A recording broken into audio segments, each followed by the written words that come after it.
नमो ओम नमः सिद्धेभ्यः। ओम नमः सिद्धेभ्यः। ओम नमः सिद्धेभ्यः। नमो अरिहन्ताणं। नमो सिद्धाणं। नमो आयुरीयाणं। नमो वध्यायाणं। नमो लोये सविषाहुणम्। तज्जयति परं ज्योतिः समं समस्तैरनन्ति पर्यायैः। दर्पणतलेव सकला प्रतिफलति पदार्थमालिका यत्र। पंच परमेष्टि भगवान की जय। वर्तमान शासनायक महावीर भगवान की जय। परम पूज्य आचार्य श्री अमृत चंद जी महाराज की जय। परम पूज्य संत श्रवण्याचार्य गुरुवर श्री विद्यासागर जी महाराज की जय। परम पूज्य निर्यापक पुंगव श्री सुधा सागर जी महाराज की जय। अहिंसामय जैन धर्म की जय। चलिए, हम कल तक हमने जो स्वाध्याय किया उसमें हमने समझा कि हम प्रथम अधिकार में अब तक क्या क्या चर्चा किए, क्या क्या स्वाध्याय किए। यह जो प्रथम अधिकार गाथा नंबर 1 से गाथा नंबर 19 तक हमने पढ़ा, जिसको हमने यहाँ पर नाम समझा था उत्थानी का अधिकार। इस उत्थानी का अधिकार में क्या कहा आचार्य भगवान ने कि लगभग पूरी तरह से आधार बनाया कि जीव कैसा है, जीव को क्या मानना चाहिए, पुरुषार्थ पुरुष क्या है, उसका अर्थ क्या है और उसके अर्थ की सिद्धि के उपाय क्या है। यह सब पूरा आधार इसमें बना दिया। इसको कहा उत्थानी का अधिकार। आधार कैसे बनाया, एक एक करके क्रम से हमें समझाते गए, नयों का ज्ञान कराया। लेकिन अब जो हमने श्लोक नंबर 16-17 में समझा था कि सम्यक दर्शन, सम्यक ज्ञान, सम्यक चरित्र जीव के पुरुषार्थ की सिद्धि के उपाय हैं। तो अब क्रम से दूसरे अध्याय में क्या होगा, उन पुरुषार्थ पुरुष के अर्थ की सिद्धि के उपाय क्रमशः बताए जाएंगे। पहले सम्यक दर्शन की चर्चा होगी, फिर सम्यक ज्ञान की चर्चा होगी, फिर सम्यक चारित्र की चर्चा यहाँ पर होगी। लेकिन उससे पहले हम बात करें कि हमने अभी तक क्या क्या समझा। कल हमारी कक्षा में बात हो रही थी कि आज हम कक्षा में श्लोक नंबर 1 से लेकर श्लोक नंबर 10 या हो सकता है कुछ आगे पीछे रह जाएं, उनका रिवीजन करेंगे। रिवीजन करने से पहले मैं कुछ प्रश्न पूछ लेता हूं। अब तक हमने क्या पढ़ा है? सर्वप्रथम कोई व्यक्ति ऐसा जिसने मंगलाचरण याद कर लिया हो, यदि किसी ने याद कर लिया है तो हाथ उठाइए और सुनाइए। जिन्होंने मंगलाचरण को याद कर लिया है, अर्चना जी ने मंगलाचरण याद किया है, हाथ उठाइए, दिख रहे हैं हमें जी, सुनाइएगा।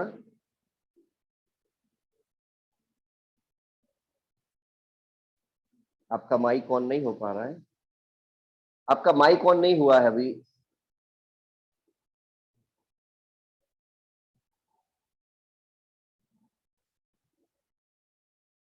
आदित्य जैन, नॉन एमईडी जी, आदित्य भैया सुनाइएगा।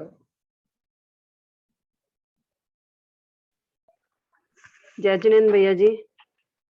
जय जिनेन्द्र।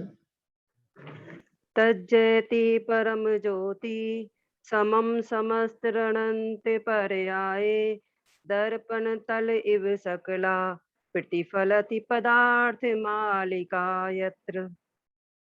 बहुत अच्छी। फूलचंद जी भी याद किए हैं जी, सुनाइएगा। जय जिनेन्द्र भैया जी।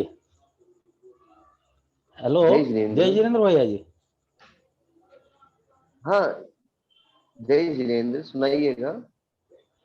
ताज्जयति परम ज्योति समम समस्तरणंत पर्याये दर्पण तल इव सकला प्रतिफलति पदार्थ मालिका यत्र।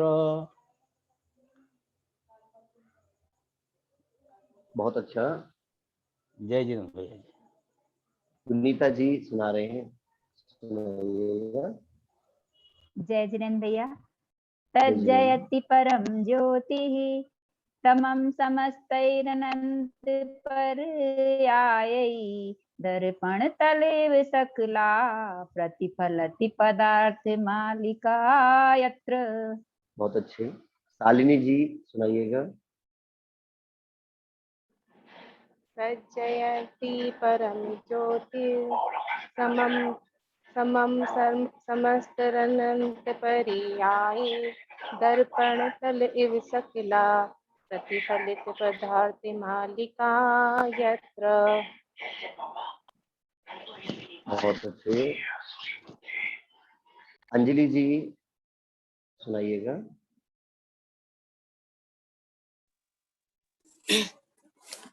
तज्जयति परम ज्योतिः समं समस्तैरनंत पर्याये दर्पण तल इव सकला प्रतिफलति पदार्थ मालिका यत्र। यह मैं सबसे इसलिए सुन रहा हूँ कि इतनी बार कम से कम बाकी सब लोग पढ़ते जाएं तो उनको भी याद हो जाए। याद रखिएगा, जब वो कोई सामने वाला पढ़ रहा है तब आप भी बिना देखे प्रयास कीजिएगा कि उनके साथ पढ़ें, तो हम सबको याद हो जाएगा। शशि सराफ जी पढ़िएगा।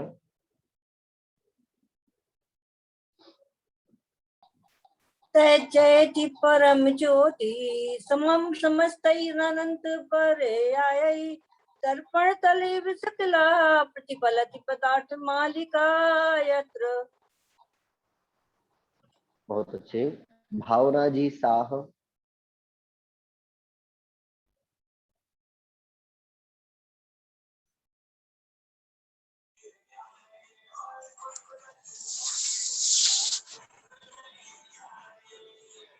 बोलिएगा भावना जी। जय जिनेंद्र भैया जी। जय जय जिनेंद्र। जिनेंद्र भैया जी। हाँ जय जिनेंद्र सुनाइए आप। तज्जयति परम ज्योति समं समस्त अनंत पर्याये दर्पण तल इव सकला प्रतिफलाति पदार्थ मालिका यत्र। बहुत अच्छे। एक लास्ट और पूछ लेता हूँ, फिर कुछ और चीज पूछूंगा, तब सबको मौका दूंगा। और सरोज जी।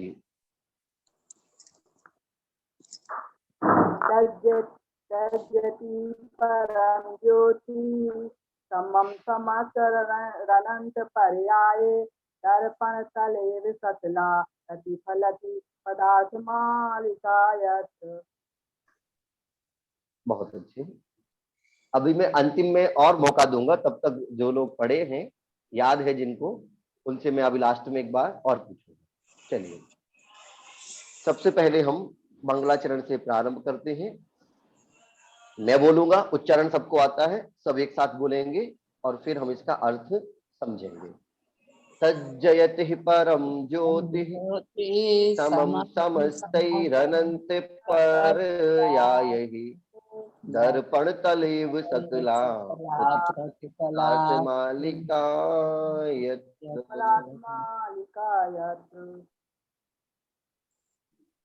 चलिए अर्थ समझते हैं। आप सभी को मैं स्क्रीन पर भी समस्त श्लोक दिखाने का प्रयास करूंगा।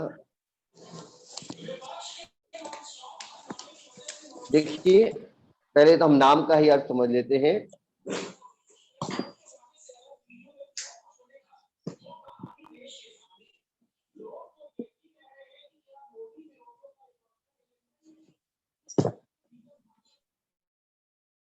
कोई एक माइक ऑन रह गया है जो बार बार करने पर भी ऑफ नहीं हो पा रहा है। यदि किसी महानुभाव का माइक ऑन हो तो वो ऑफ कर ले कृपया। चलिए, पुरुष अर्थ सिद्धि उपाय। पुरुष अर्थात आत्मा या जीव, अर्थ उसका प्रयोजन, सिद्धि की सिद्धि, किसकी सिद्धि? अर्थ के या प्रयोजन की सिद्धि, उपाय, उसका उपाय, अर्थात जीव के प्रयोजन की सिद्धि का उपाय या आत्मा के प्रयोजन की सिद्धि का उपाय क्या कहलाता है? पुरुषार्थ सिद्धि उपाय।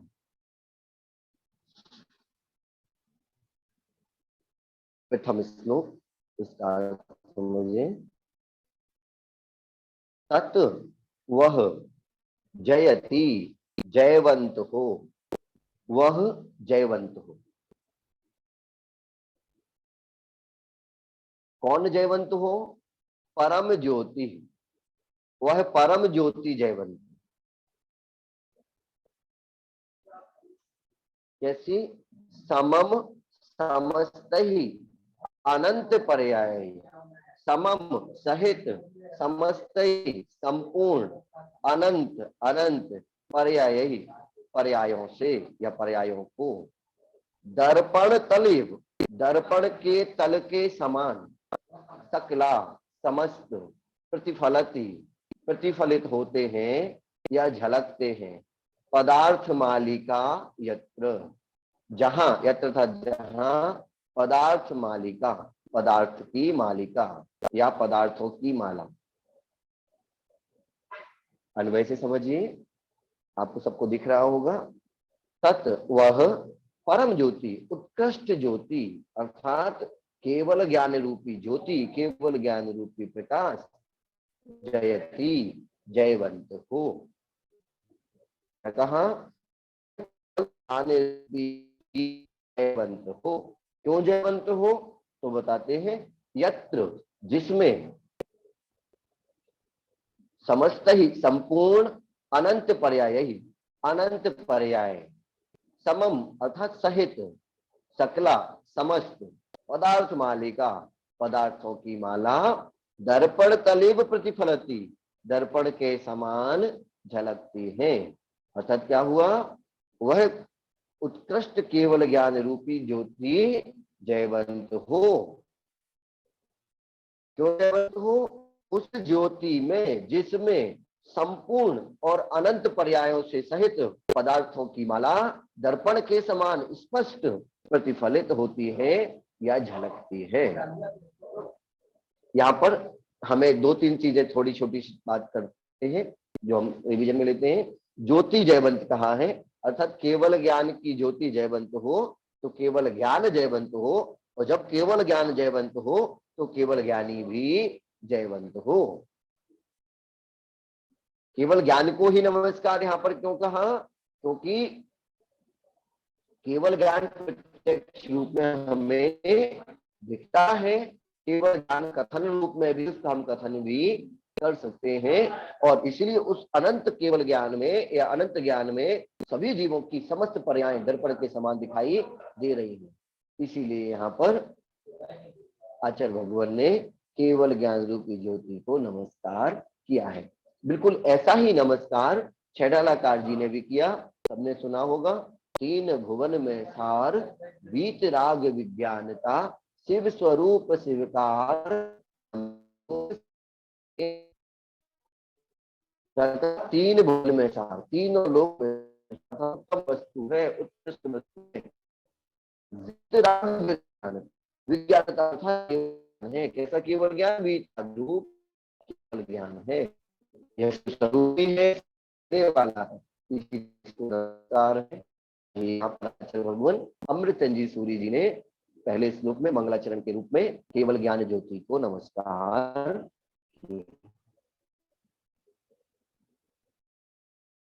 केवल ज्योति को नमस्कार करने के पश्चात यहाँ प्रश्न आता है, करते हैं, इसकी चर्चा भी हम पहले कर चुके थे। मंग सुखम लाती मंगल, जो सुख मंगल कहलाती। दूसरा सदी का किया मंगलम, उसे मंगलाचरण क्यों करते हैं? सूरी जी ने शिष्टाचारणम पुण्यवाप्तिश्च निर्विघ्न शास्त्रादौतेन संस्तुतिः। नास्तिकता के परिहार के लिए, शिष्टाचार के पालन के लिए, पुण्य की प्राप्ति के लिए, कार्य की निर्विघ्न या शास्त्र की निर्विघ्न समाप्ति के 4 कारणों से भी मंगलाचरण किया जाता है। और इस पर विशेष पहले ही परमागम शिवम विसिद्ध जात्यंध सिंधुर विधानम सकल नय विलसितानाम विरोध मथनम नमाम्यनेकांतम।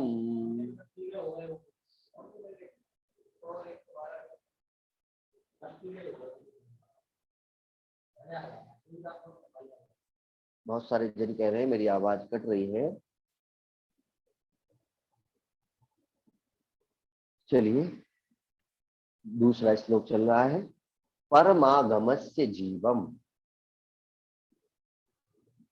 परमागम का जीव रूप,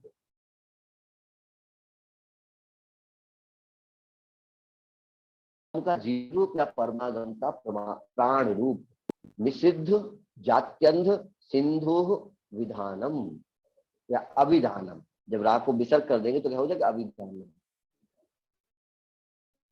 निषिद्ध, निषिद्ध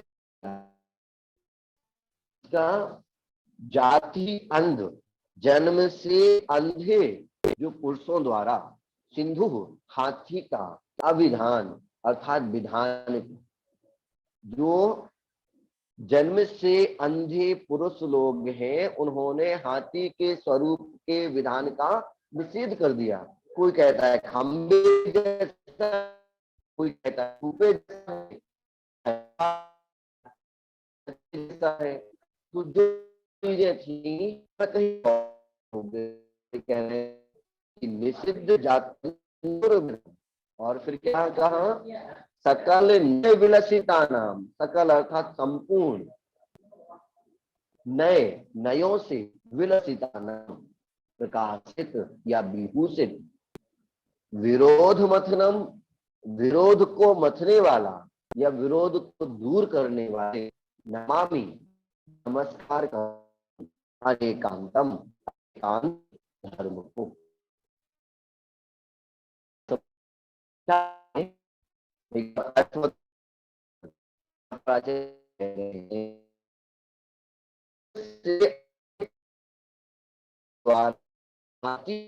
का निषेध करने सकल नए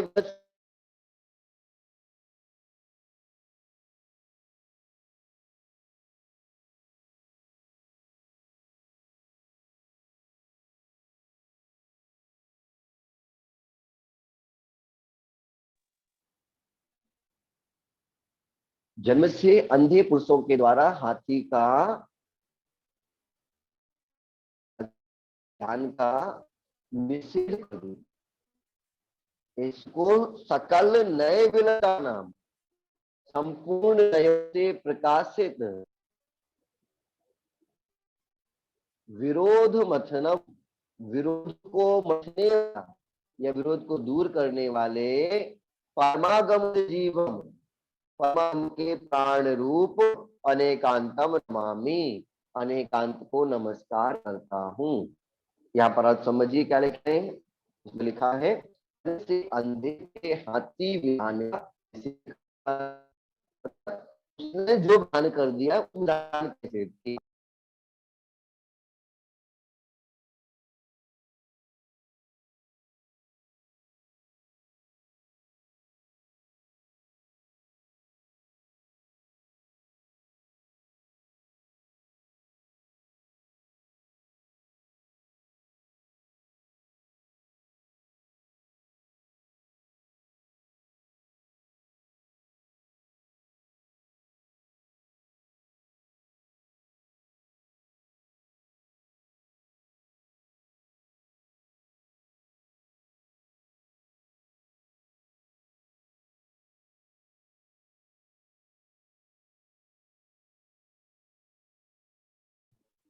पुनः समझते हैं।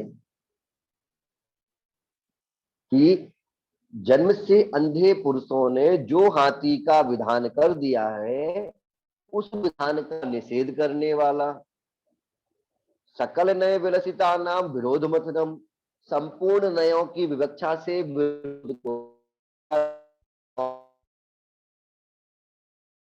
के जीव या स्वरूप अनेकांतम नमामि, नमस्कार करता हूँ। देखिए यहाँ पर मैंने एक ग्राफ से समझाने की कोशिश की, परम अर्थात उत्कृष्ट अर्थात जैन सिद्धांतों का, और अनेकांत लिखा है। क्या हुआ कि संपूर्ण जैन धर्म का जो प्राण है वह अनेकांत से अनेकांत को दूसरे श्लोक में अनेकांत को जन्म से अंधे हाथी, जन्म से अंधे पुरुषों के द्वारा हाथी का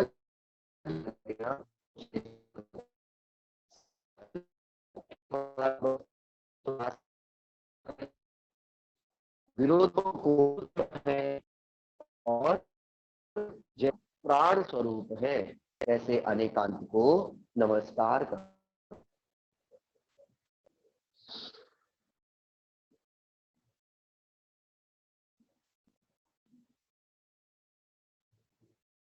आइए श्लोक,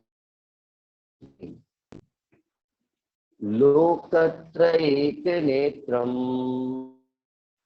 निरूप्य परमागमं प्रयत्नेन अभिरूपोद्ध्रियते विदुषां पुरुषार्थ सिद्ध्युपाम्।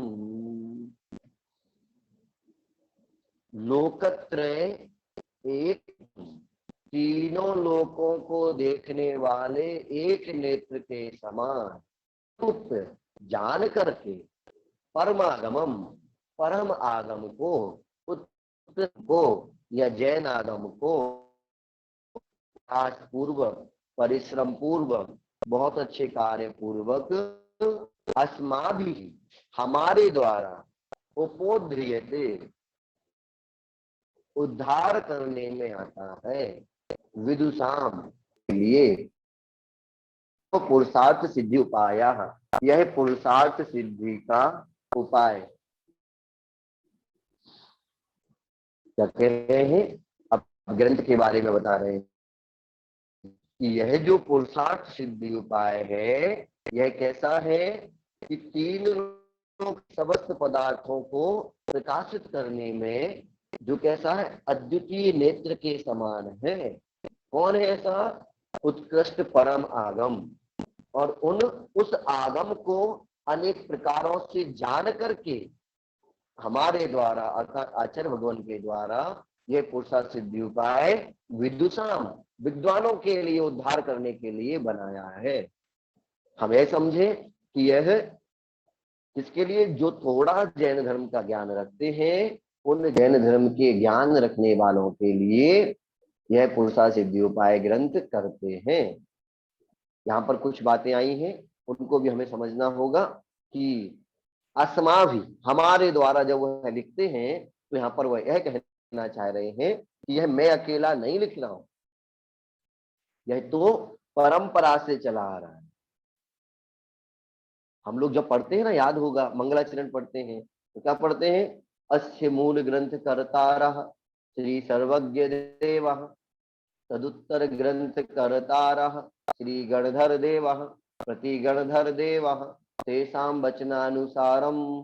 फिर जिनाचार्य ने उस ग्रंथ को लिखा है उनका नाम लेते हैं। क्या कह रहे हैं कि क्रम से पहले तीर्थंकर भगवान ने केवल ज्ञान के द्वारा जाना, फिर गणधर भगवान गणधर परमेष्ठी ने उनको आगे बढ़ाया, फिर सुत केवली और पूर्वाचार्यों ने उसको धीरे धीरे लिपिबद्ध किया और क्रमशः यह ज्ञान हमारे पास आया है। और मैं अब क्या कर रहा हूं, इस ज्ञान को विद्वानों के कल्याण के लिए या विद्वानों के उद्धार के लिए यह ग्रंथ में करता हूं या यह ग्रंथ समझा रहा हूं या लिख रहा हूं।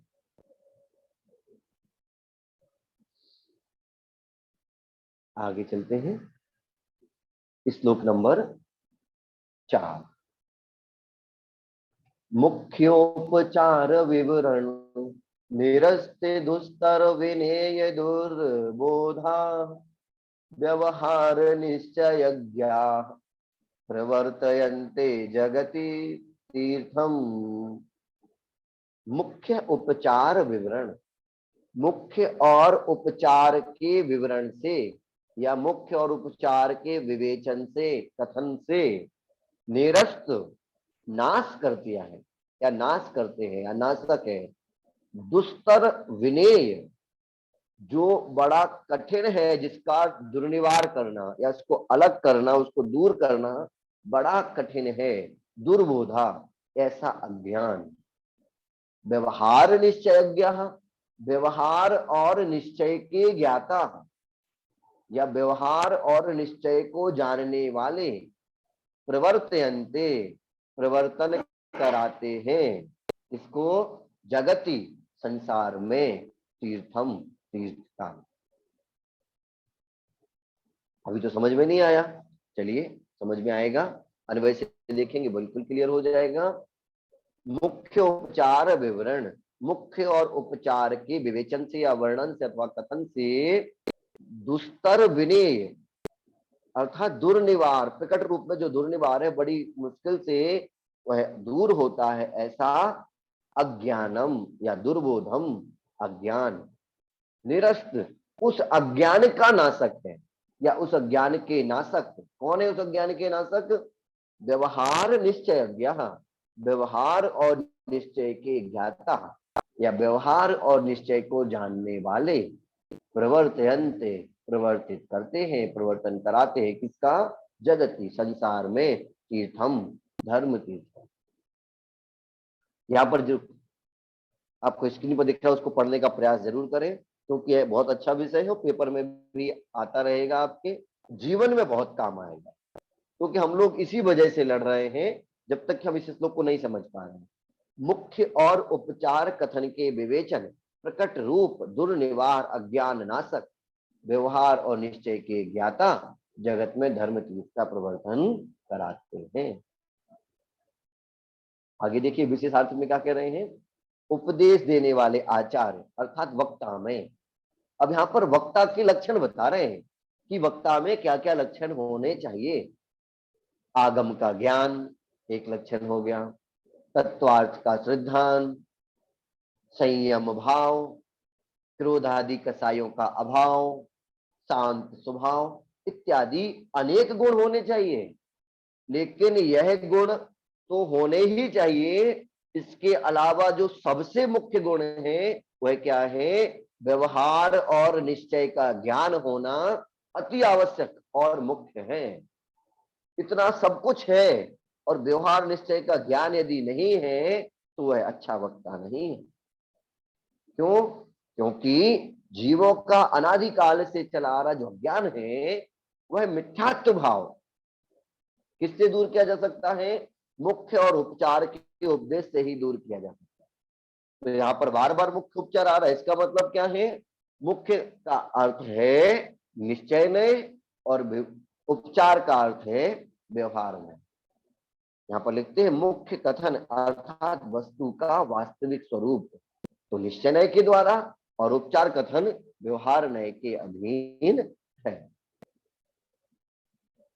तो याद रखें, जब तक निश्चय और व्यवहार का ज्ञान नहीं है तब तक उपदेश देने का पात्र नहीं। यह क्यों कहा आचार्य भगवान ने कि निश्चय व्यवहार का ज्ञान आवश्यक है?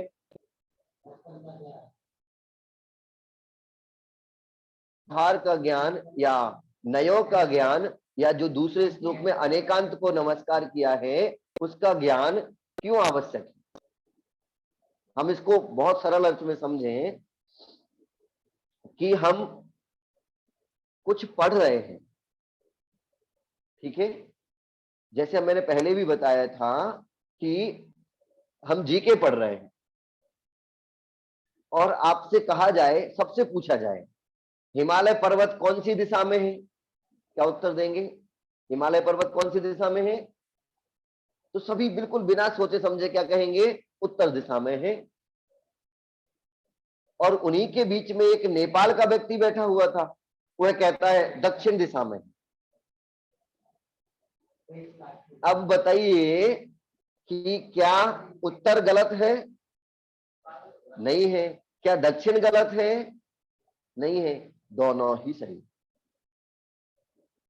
अब जो इन नयों को नहीं जानता हो वो तो क्या कहेगा, यदि भारत का हुआ तो उत्तर वाले को सही कर देगा, और यदि नेपाल का हुआ तो दक्षिण वाले को सही कर देगा।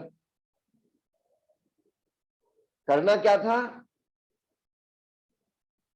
आपने जिस प्रकार से प्रश्न पूछा हिमालय कहाँ है, अगर आप म्यांमार वाले से पूछोगे तो वह तो कह देगा कि पश्चिम में है, और पाकिस्तान से कहोगे तो कह देगा पूर्व में है।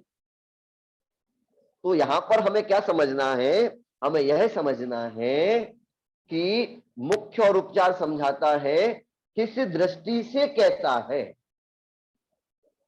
भारतीय की अपेक्षा या भारतीय की दृष्टि से तो वह कहाँ है, उत्तर में है, लेकिन नेपाल और चीन वाले व्यक्ति की दृष्टि से कहाँ है, दक्षिण में।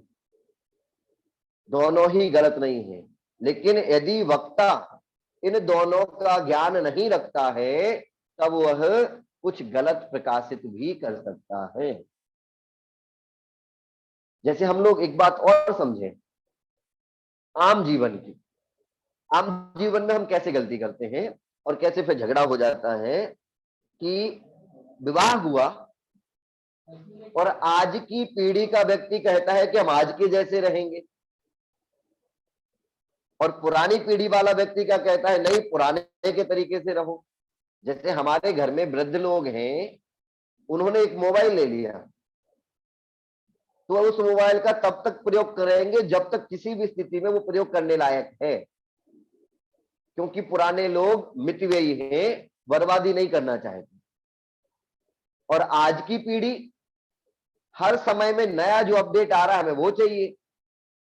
तो पुरानी पीढ़ी को लगता है कि नई पीढ़ी पैसे का बर्बाद करने वाली है, और नई पीढ़ी को लगता है कि पुरानी पीढ़ी वाले कंजूस हैं। दोनों को लगता है एक दूसरे के विरोध, लेकिन हम निष्पक्ष दृष्टि से देखें तो क्या कहेंगे कि आज के परिवेश के अकॉर्डिंग हमें लग रहा है कि वो कंजूस है, वृद्ध लोग। और वृद्ध लोगों ने जिस जिंदगी को जिया है उनके अकॉर्डिंग क्या लग रहा है कि आज के लोग फिजूल खर्ची वाले हैं। लेकिन समय समय का अंतर है, अपनी अपनी स्थिति में वह दोनों ही सही हैं, कोई भी गलत नहीं है। यहां पर जब हम लोग पढ़ाई करते हैं तो वृद्ध लोगों से पूछना, वृद्ध लोग क्या कहते हैं, पढ़ाई तो हमारे जमाने में होती, अब तो कुछ नहीं होता। और बच्चों से पूछो तो बच्चे क्या कहते हैं, अरे इतना पढ़ाई का बोझ है, बता नहीं सकते। बड़ों को लगता कोई पढ़ाई आजकल होती नहीं है, जो होती थी पहले हो चुकी है। और बच्चों को ऐसा लग रहा, क्यों, वृद्धों ने जो पढ़ा आज उनको लग रहा कि इस पढ़ाई में कुछ नहीं है, क्योंकि आज के समय की पढ़ाई अलग है। तो हर दृष्टि से, हर अपेक्षा से कथन अलग अलग होता है। इस कथन का जो नए विवक्षा है, जो शाद्वाद विवक्षा है, कथन पद्धति अपेक्षा से कहना, यह सब उस वक्ता को आना चाहिए, नहीं तो गलत हो जाए। हम लोग कैसी स्थिति में जी रहे हैं, हम वैसी स्थिति में जी रहे हैं कि एक वृद्ध माँ का एक सिक्का गिर गया, एक वृद्ध माँ का सिक्का गिर गया और वह सिक्के को अंधेरे में खोज रही है। वह सिक्का उसको दिख ही नहीं रहा, अंधेरे में कैसे दिखेगा। तो किसी व्यक्ति ने कहा कि माँ आप क्या खोज रही हैं। माँ कहती है मेरा सिक्का गिर गया, मैं सिक्का को खोज रही हूं। तो वह जो ज्ञानी था वह क्या कहता है कि माँ सिक्का खोज रहे हैं, गिर गया तो उजाले में खोजो। कहा क्या खोजो, उजाले में सिक्के को खोजो, मिल जाएगा। अब उन्होंने उजाले में खोजने को कहा था, तो माँ ने क्या किया, जहां उजाला था वहां खोजने लगी। सिक्का गिरा कहीं था और खोजने कहां, जहां उजाला है। जबकि बताने वाला क्या बताना चाह रहा था कि वहां जहां सिक्का गिरा है वहां उजाला लेके आइए, फिर खोजिए। और वह माँ तो कहां पहुंच गई, उजाले में ही खोजने पहुंच गई। तो नयों का अगर प्रतिपादन पूर्ण रूप से ना हो तो गलत अर्थ हो सकता है। इसीलिए भी जो उपदेश दे रहे हैं उनको नए का ज्ञान बहुत अधिक आवश्यक है, ऐसा आचार्य भगवान कह रहे हैं। आगे चले, श्लोक नंबर 5। मुख्य उपचार के विवरण से हम आगे चलते हैं। निश्चय में भूतार्थम व्यवहारम वर्णयन्त्य भूतार्थम भूतार्थ बोध विमुख प्रायः सर्वोपि संसारः। क्या कह रहे हैं? निश्चयम इह, निश्चयम निश्चय नए को, इह यहाँ, भूतार्थम भूतार्थ, व्यवहारम व्यवहार नए को, वर्णयन्ति वर्णित करते हैं या कहते हैं, अभूतार्थम अभूतार्थ। पहली लाइन में आचार्य भगवान क्या कह रहे हैं कि यहाँ निश्चय नए को भूतार्थ और व्यवहार नए को अभूतार्थ वर्णयन्ति, अभूतार्थ के रूप में वर्णन करते हैं। भूतार्थ बोध विमुख, भूतार्थ के बोध से विमुख होते हैं।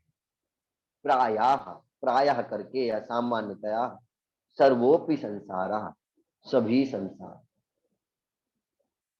एक अर्थ। दूसरा अर्थ जो मुख्य अर्थ है, जो मैंने आपको अभी अर्थ बताया है दूसरी लाइन का, यह पंडित जी जो टीका लिख रहे हैं इसके मक्खनलाल जी, वह कहते हैं कि प्रायः समस्त संसार भूतार्थ के बोध से विमुख रहता है। लेकिन जो और अन्य महानुभावों ने टीका लिखी है, अन्य विद्वानों ने टीका लिखी है, उसमें वह अर्थ बता रहे हैं जो आपको स्क्रीन पर दिख रहा है। दूसरी लाइन का वह क्या कह रहे हैं? भूतार्थ बोध विमुखा, भूतार्थ के बोध से विमुख या भूतार्थ से अलग, प्रायः सामान्यतः, सर्वोपि संसारः सब कुछ संसार है। यहाँ पर दो अर्थ समझाए हैं, उन दो अर्थ को समझने का एक बार प्रयास करें। जो मुख्य अर्थ क्या है कि निश्चय को भूतार्थ कहा है और व्यवहार को अभूतार्थ कहा है। प्रायः जो भूतार्थ का विरोधी है या भूतार्थ से अलग है, उस सबको संसार ही समझना चाहिए या उस सबको संसार स्वरूप ही समझना चाहिए। लेकिन जो मक्खनलाल जी पंडित जी टीका लिख रहे हैं वह क्या कह रहे हैं? वह दूसरे अंक क्या कर रहे हैं? प्रायः समस्त संसार भूतार्थ के बोध से विमुख ही दिखता है। दोनों ही अर्थ सही प्रतीत होते हैं कि हम में से अधिकांश लोग वास्तव में जो भूतार्थ है, वास्तविक है, उस तक पहुंच ही नहीं पाते। और एक अर्थ वह भी सही है कि जो भूतार्थ नहीं है वह सब संसार है। जो भूतार्थ है वह क्या है? हमारा शुद्ध जीव है या मुक्त जीव का स्वरूप है। अगला एक श्लोक और कंटिन्यू करते हैं, श्लोक नंबर 6।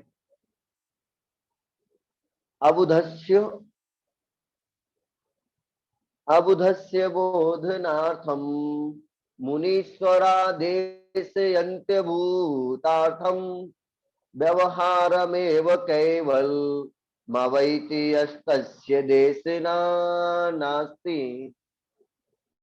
अबुधस्य बोधनार्थम, अबुधस्य जो अबुध अर्थात बुध अर्थात ज्ञान, आ अर्थात रहित, जो ज्ञान से रहित हैं अर्थात अज्ञानी हैं, अज्ञानी जीवों के बोधनार्थम, बोधन अर्थम ज्ञान के लिए या अज्ञानी जीवों को ज्ञान उत्पन्न करने के लिए, मुनीश्वरा मुनियों के ईश्वर अर्थात आचार्य, देशयन्ति कहते हैं, अभूतार्थम अभूतार्थ।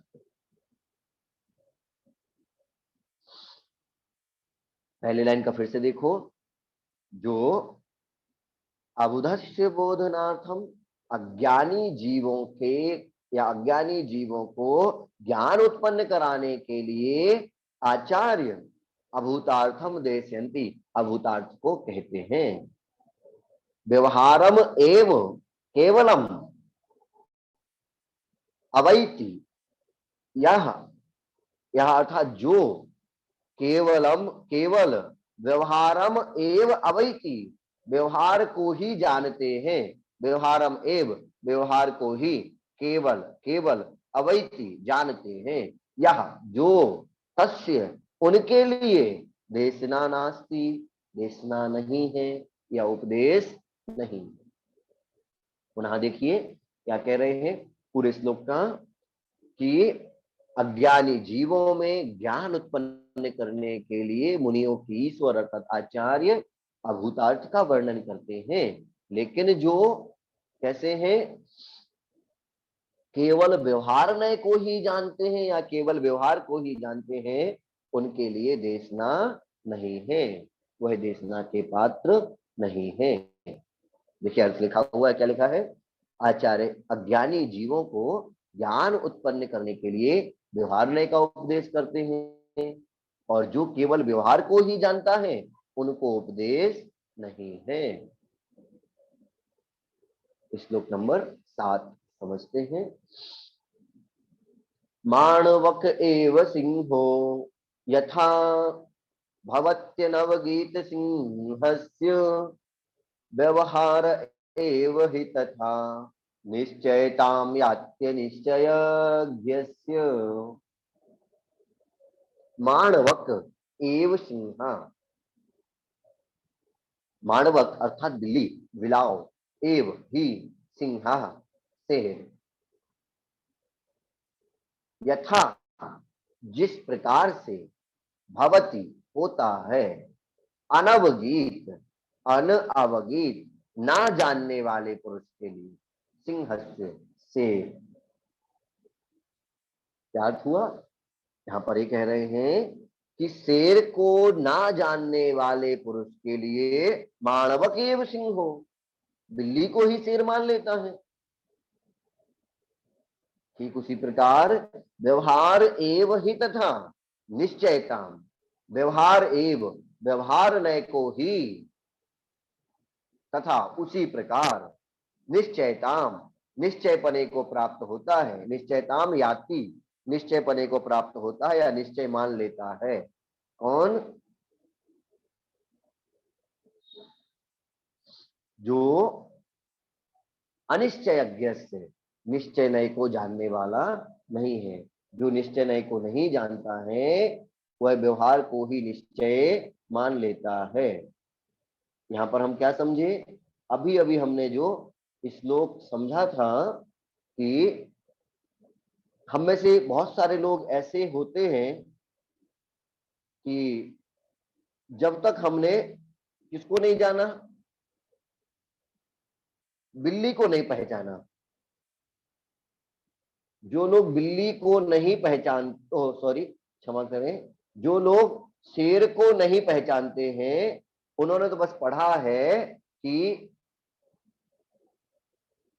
शेर में लाइन होती है, उसकी दांत बड़े होते हैं, उसकी पूंछ होती है, 4 पैर होते हैं, बड़ा खूंखार सा दिखता है। ऐसा पढ़ के उसने शेर को देखा तो कभी था नहीं, बस लक्षण पड़े थे, और बिल्ली को देखा, बिल्ली बिल्कुल शेर के जैसी लगी, तो उसने कहा मान लिया हाँ यही शेर है, बिल्ली को ही शेर मान लिया।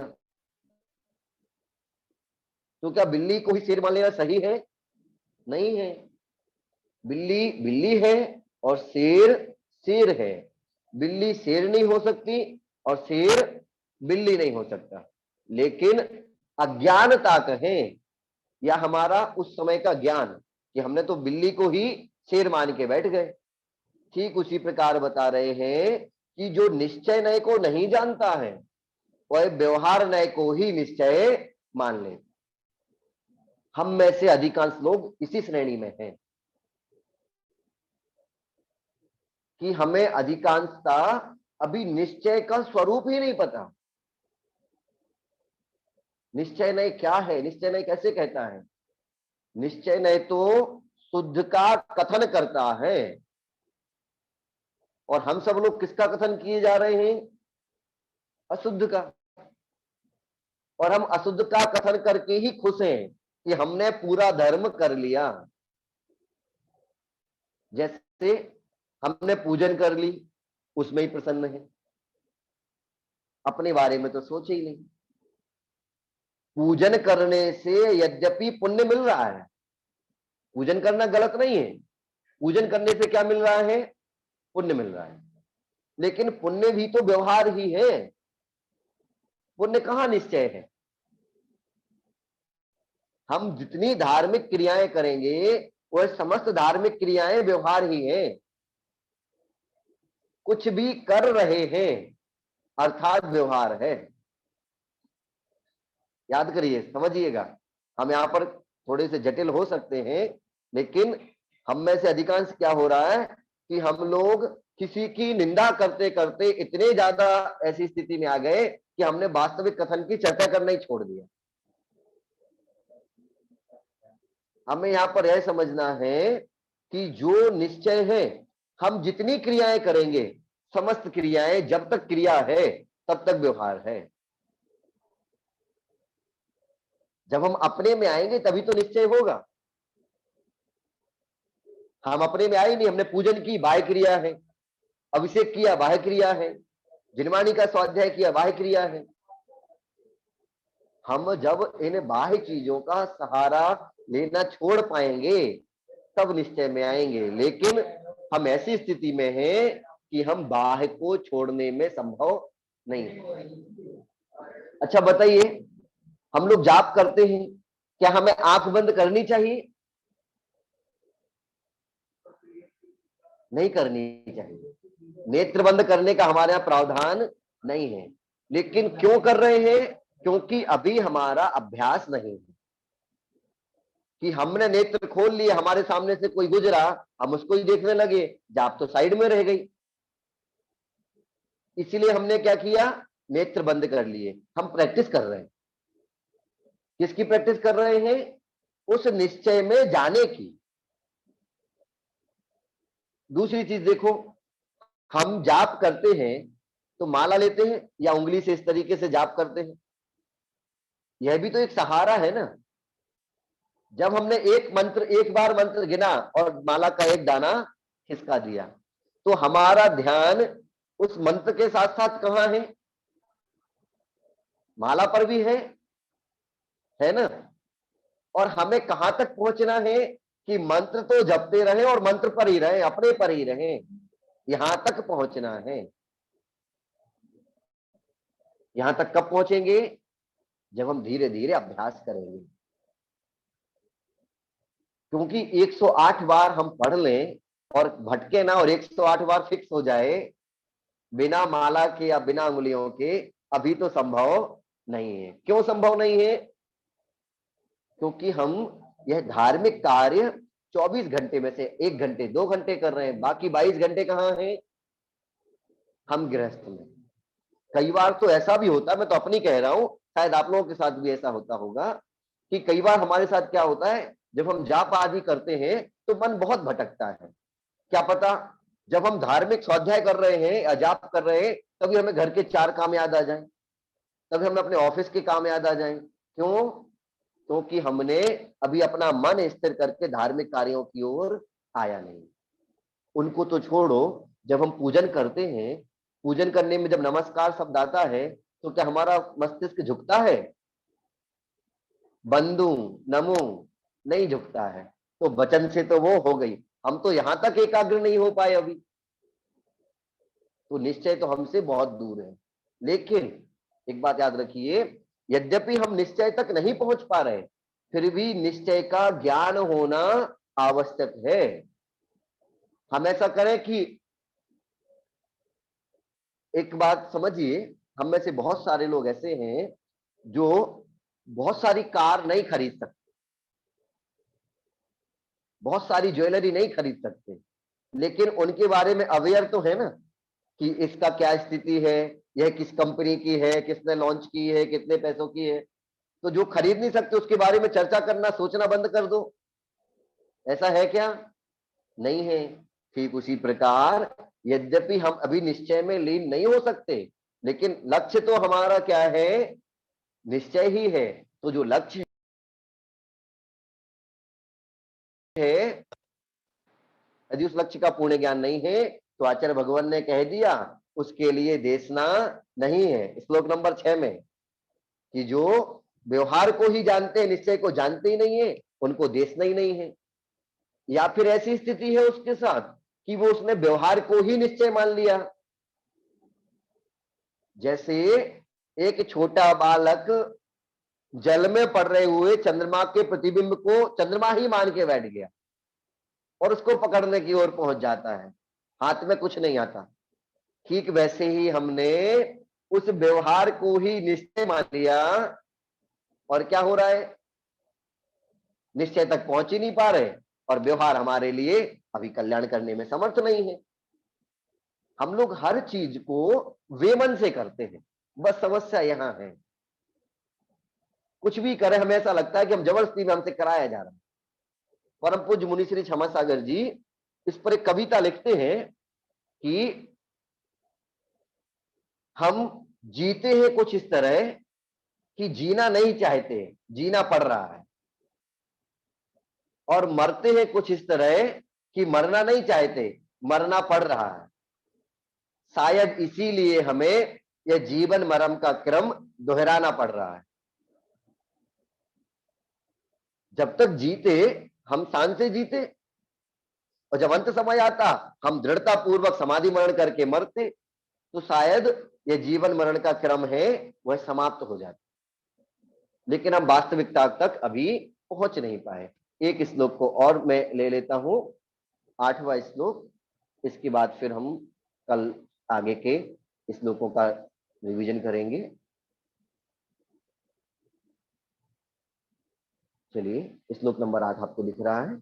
व्यवहार निश्चय यः प्रबुद्ध तत्वेन भवति मध्यस्थः प्राप्नोति देशनायाः सैव फलम अविकलम शिष्यः। व्यवहार निश्चय यह अर्थात जो जीव व्यवहार निश्चय, व्यवहार और निश्चय नय को प्रबुद्ध, बुद्ध अर्थात जान करके, प्रविशेषण लगाए मतलब बहुत अच्छी तरीके से जान करके या यथार्थ रूप से जान करके, तत्वेन तत्वों में या वस्तु स्वरूप से, भवति हो जाता है, मध्यस्था मध्यस्थ। क्या कह रहे हैं कि जो जीव बहुत अच्छी प्रकार से वस्तु के स्वरूप को जान करके, निश्चय व्यवहार को जान करके मध्यस्था भवति, मध्यस्थ हो जाता है, प्राप्नोति प्राप्त करता है, देशनाया देशना का या उपदेश का, सा वह, फलम फल, अविकलम विकल अर्थात कम, अविकल अर्थात पूर्ण, शिष्य शिष्य। क्या हुआ, अब पूरे का देखें क्या कह रहे हैं। यह शिष्य, जो शिष्य व्यवहार और निश्चय को अच्छे से जान करके वस्तु स्वरूप को जानता है और मध्यस्थ हो जाता है, वही जीव, वही शिष्य देशनाया अविकलम फलम प्राप्नोति, देशना का संपूर्ण फल प्राप्त करता है। सभी जीव संपूर्ण फल को प्राप्त नहीं करते। कौन संपूर्ण फल को प्राप्त करता है? जीव के वस्तु के यथार्थ स्वरूप को जान लेता है और मात्र जानने के बाद मध्यस्थ होने का मतलब क्या है? आज ऐसी स्थिति है, कुछ लोग कहते हैं व्यवहार ही सही है और कुछ लोग क्या कहते हैं निश्चय ही सही है। यह तो हम देखते ही आज। लेकिन जो निश्चय और व्यवहार को जान करके मध्यस्थ हो रहा है कि निश्चय की जगह निश्चय सही, व्यवहार की जगह व्यवहार सही है, ना निश्चय ही कल्याणकारी पूर्ण रूप से हो, निश्चय तक लेके कौन जाएगा? व्यवहार। निश्चय पहुंचेंगे कैसे? जैसे ठीक हमारा लक्ष्य छत पर जाना है, तो छत पर पहुंचना महत्वपूर्ण है कि सीढ़ियों पर चढ़ना महत्वपूर्ण है? तो कोई कहेगा छत महत्वपूर्ण है, कोई कहेगा नहीं सीढ़ियों पर चढ़ना महत्वपूर्ण है। दोनों ही महत्वपूर्ण है। यदि वह चढ़ेगा नहीं तो छत पर पहुंचेगा नहीं, और छत पर पहुंचे ही नहीं तो सीढ़ियों पर कितना ही चलता रहे, तक हो गया। तो यहाँ पर क्या समझाया कि हमें छत पर चढ़ने के लिए सीढ़ियों पर चलना होगा, अर्थात व्यवहार में रहना है, और छत पर पहुंचने का लक्ष्य बनाना है। और लक्ष्य भी कैसा, निश्चय का लक्ष्य, निश्चय तक पहुंचना है। यहाँ पर साध्य है निश्चय और व्यवहार, और साध्य साधक को अलग अलग नहीं कर सकते। को अलग कर दिया तो साध्य तक पहुंचेंगे नहीं, और मात्र साध्य की ही रहे तो फिर सीढ़ी नहीं है तो छत पे जाएंगे कैसे, इतनी बड़ी हम जंप लगा नहीं सकते। इसीलिए निश्चय भी आवश्यक है, व्यवहार भी आवश्यक है। दोनों को जान करके हमें मध्यस्थ होना ही आवश्यक है। और जो शिष्य इन दोनों में मध्यस्थ है वह क्या करता है, देशना के संपूर्ण फल को प्राप्त कर लेता। क्लियर हुआ? आज हम यही रुक जाते हैं 8 श्लोक तक। कल प्रयास करेंगे कि 12 श्लोक बचे हैं उनका रिवीजन हम कर सकें। कुछ लोग यदि नए हैं तो शायद उनको समझ ना भी आ रहा हो। आज कुछ नए हैं भी इसमें कि इतना जल्दी पढ़ा दिया। हम इतना जल्दी नहीं पढ़ रहे हैं। हम विगत 15-17 दिनों में 19 श्लोकों का स्वाध्याय कर चुके हैं, और अब हम 2 दिनों में उन 19 श्लोकों का दोहरा रहे हैं, रिवीजन कर रहे हैं, क्योंकि प्रथम अधिकार हमारा पूर्ण हो गया। तो आज और कल अगर आवश्यकता रही तो परसों भी हम इन 3 दिनों में प्रथम अधिकार को बहुत अच्छी तरीके से दोहरा करके इसके ज्ञान को हृदय स्थल में मजबूती से दृढ़ करके बिठाएंगे, फिर आगे चलेंगे। ऐसा क्यों कह रहा हूं? क्योंकि आधार, मैंने कहा ना इसमें आधार बताया है, और आधार ही कमजोर हो गया तो आगे की चीजें समझ में आने वाली नहीं। इसलिए इन 19 श्लोकों का ज्ञान बहुत आवश्यक। क्यों? अब आचार्य भगवान यहाँ पर कुछ कहेंगे और हमारे मन में कुछ चल रहा है। जैसे कल बात आई थी ना कि आचार्य भगवान ने क्या कहा, सबसे पहले सबसे बड़े का कथन करना चाहिए, फिर छोटे का करना चाहिए। और हम क्या कहते हैं, छोटे छोटे का कथन करते करते बड़े की ओर चलना चाहिए। तो हमारे दोनों में अंतर आ गया ना। वो अंतर, अब हम डायरेक्ट जब हम बड़े का कथन करेंगे तो हमें बुरा लगेगा कि नहीं ये तो बहुत कठिन हो रहा है। लेकिन कठिन क्यों कहना है वह इन श्लोकों में समझाया है कि पहले कठिन का वर्णन क्यों करना है, फिर सरलता की ओर आना है। इसीलिए पहले इसको जानना बहुत आवश्यक है। अभी इन 9 श्लोकों में से किसी को भी कुछ पूछना हो आज की कक्षा से तो एक एक करके पूछना प्रारंभ कर दीजिए। और जिनको नहीं पूछना है, हाथ पहले से ऊपर उठे हुए हैं, वही भी कृपया हाथ नीचे कर लें। पिंकीज आईफोन नाम से जो भी महानुभाव हैं पूछिएगा। जय जिनेन्द्र भैया जी। जय जिनेन्द्र। आपने जिस दिन हमको कहा था कि आप अपना स्वाध्याय खुद करिए, तो हमने उसमें जो पहला पुरुषार्थ सिद्धिउपाय का हमने कहीं अर्थ पढ़ा था। तो उन्होंने पुरुषार्थ में पुरुष यानी जीव और अर्थ को जीव का स्वभाव भी कहा था। तो क्या ये सही है? मतलब हाँ, प्रयोजन जीव हम का स्वभाव क्या है, हाँ, प्रयोजन क्या है? देखिए, अर्थ क्या है? प्रयोजन नहीं, हमारा अर्थ का हमने प्रयोजन मान लिया, ठीक है। प्रयोजन क्या है? स्वभाव को प्राप्त करना, हमारे स्वभाव को प्राप्त करना, या अपना जो वास्तविक जीव का वास्तविक स्वरूप है उस तक पहुंचना। तो व्याख्या करने वाले महानुभाव ने अगर स्वभाव की प्राप्ति भी लिख दिया है तो वह कहीं गलत नहीं है। मतलब वही एक उन्होंने और अच्छे से हमें और अच्छे से किया है। लेकिन हाँ, अगर पहले सामान्य अर्थ नहीं बताएंगे, सीधा हम स्वभाव बता देंगे तो यहाँ पर भ्रमित हो सकते हैं।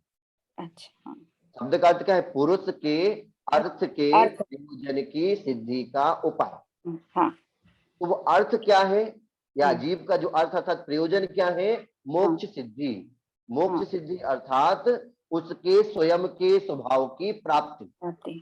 तो जैसे पुरुषार्थ को लोग कहते हैं ना कि अर्थ का वो पुरुषार्थ नहीं है यहाँ पर। नहीं, पुरुषार्थ शब्द का अर्थ वो नहीं है यहाँ पर। वो नहीं, इसलिए उन्होंने कहा कि पुरुषार्थ का अर्थ है पुरुष का स्वभाव या आत्मा का। हमने अभी प्रथम में यही समझा कि जो लोग पुरुषार्थ की सिद्धि के उपाय समझ लें हाँ वह तो वो गए।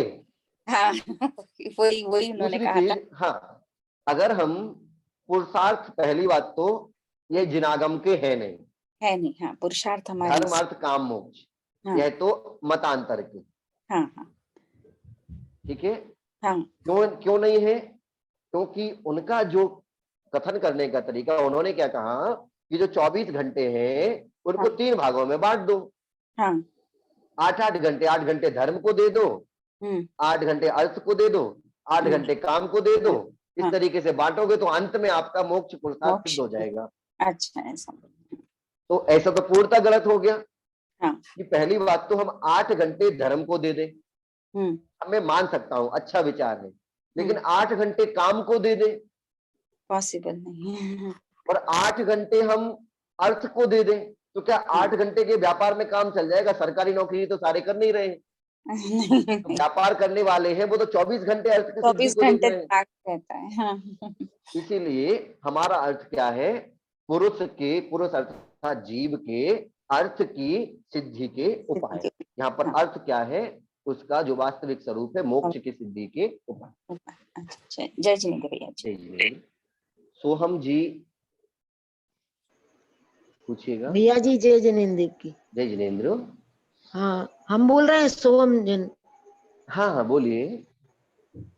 भैया जी हमारे पास सब मतलब ग्रंथ आज जी आ गए हैं और हम आपको गाथा सुनाना चाहते हैं पढ़कर। आपको याद हो गई क्या? सुना?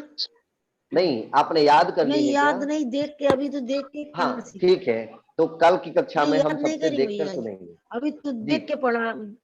हाँ, कल की कक्षा में हम देखकर आज गाथाओं नहीं को पढ़वाएंगे। आज नहीं पढ़ते हैं क्योंकि आज अभी प्रश्न बहुत सारे लोगों के हैं। और भैया आज जी की मैं ये कक्षा के पूछ हो रही जाए। वस्तु शब्द क्या होता है क्या? भैया जी? हाँ बोलिएगा।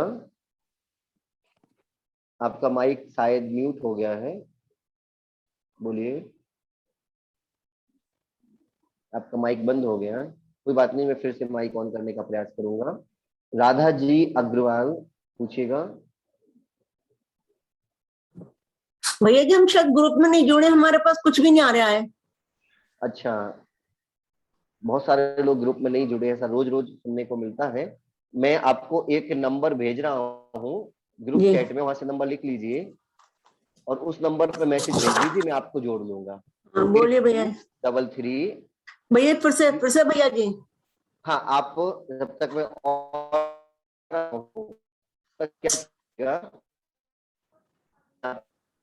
सुनाई नहीं पड़ रहा मैसेज कुछ।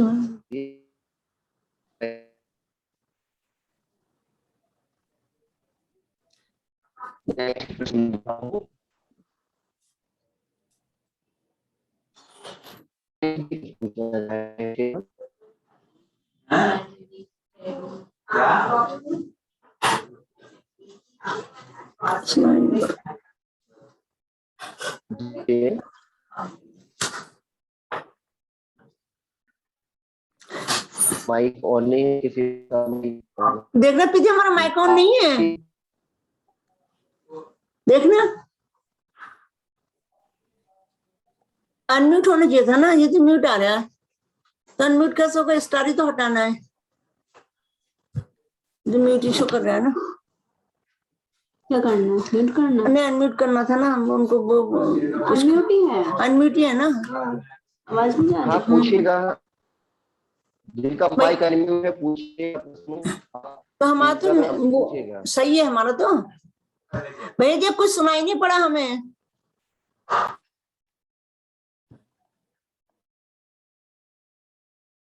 चलिए, जिनका माइक अनम्यूट है वो अपना माइक म्यूट कर लीजिए। मैं नेक्स्ट नाम बोलता हूँ। गुणचंद जी आदरणीय पूछिए।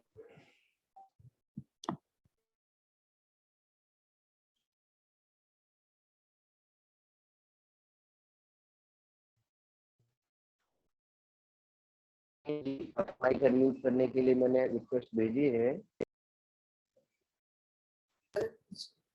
भैया जी जय जिनेंद्र। जय जिनेंद्र। भैया जी ये अपना अंतिम श्लोक आज का, श्लोक नंबर 8वां। हाँ व्यवहार निश्चयो या प्रबुद्ध तत्वेन भवति मध्यस्थः। हाँ, तो आपने ऐसा बताया कि जो निज व्यवहार नय और निश्चय नय को वस्तु रूप के द्वारा यथार्थ रूप जान करके मध्यस्थ होता है, मध्यस्थ भवति नहीं नहीं नहीं नहीं नहीं देखिए उसमें मेरा प्रश्न था कि वस्तु रूप के द्वारा मतलब क्या, व्यवहार नय और निश्चय वस्तु स्वरूप के द्वारा। तो दो प्रश्न है, वस्तु रूप के द्वारा और यथार्थ रूप जान करके।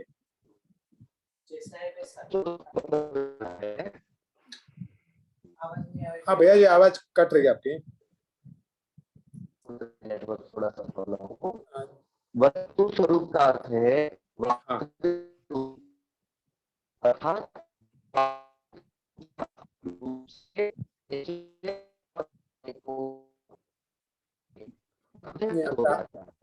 आवाज कट जाती है भैया जी।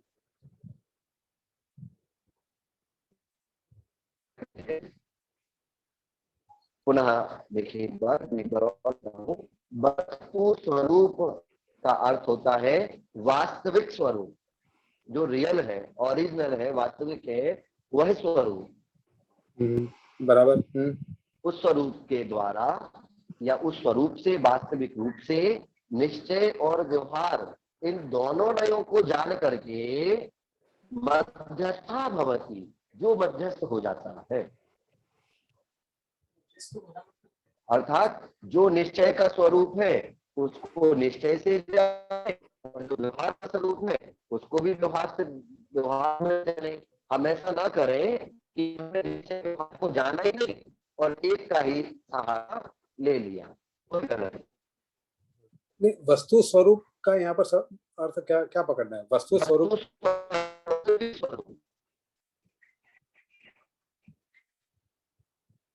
और दूसरा प्रश्न था मध्यस्थ। मध्यस्थ एक किसी को ना झुके, वो से बना रहे।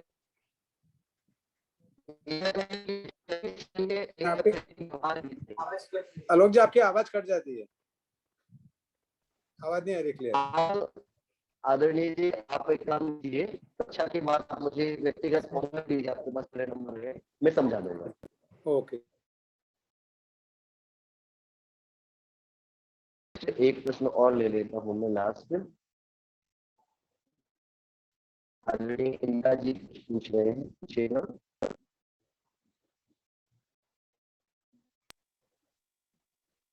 जया जी जजने मेरा प्रश्न ये था कि ये बात तो निश्चित है कि व्यवहार से हम निश्चय पर पहुंचते हैं, पर जैसा कि हम प्रतिमान योग के शास्त्रों में पढ़ते हैं कि रावण ने जब कैलाश पर्वत पे इतनी भक्ति की, या 16 कारण भावना उन्होंने भाई समूह शरण में, यानी जब भी हम ऐसे काम करते हैं उनसे कुछ कर्मों की निर्जरा होती होगी, और सिर्फ ये कहें कि हम पुण्यबंदी होता है, सिर्फ ऐसा है या कि कर्मों की निर्जरा भी होती है? देखें, कर्मों की निर्जरा तप से ही होती है। अच्छा, की निर्जरा होती है। तो ये तो हम यहाँ पर समझे कि व्यवहार में से जब कर्म की निर्जरा दो प्रकार हो रही है, एक तो सकाम, एक अकाम, और हमने व्यवहार में किया, ठीक है, और साथ में त्याग तपस्या आदि से कर्म की निर्जरा भी की, लेकिन कर्म की निर्जरा जितनी होनी थी क्यों नहीं हुई? नहीं पहुंचा। आपकी आवाज ठीक से नहीं पता चल रही है। चलिए मुझे क्षमा करें, व्यवधान अधिक है नेटवर्क का, तो आज हम यही रुक जाते हैं। पूछ लीजिए तो शायद ज्यादा क्लियर हो पाएगा। आज अध्याय यहीं पर रोक लेते हैं। आज के प्रश्न है उनको कल हम कक्षा के प्रारंभ में ही लेंगे। क्लियर? सभी जन हाथ जोड़ लीजिए। जहाँ वाणी के ज्ञान से सूझे लोटो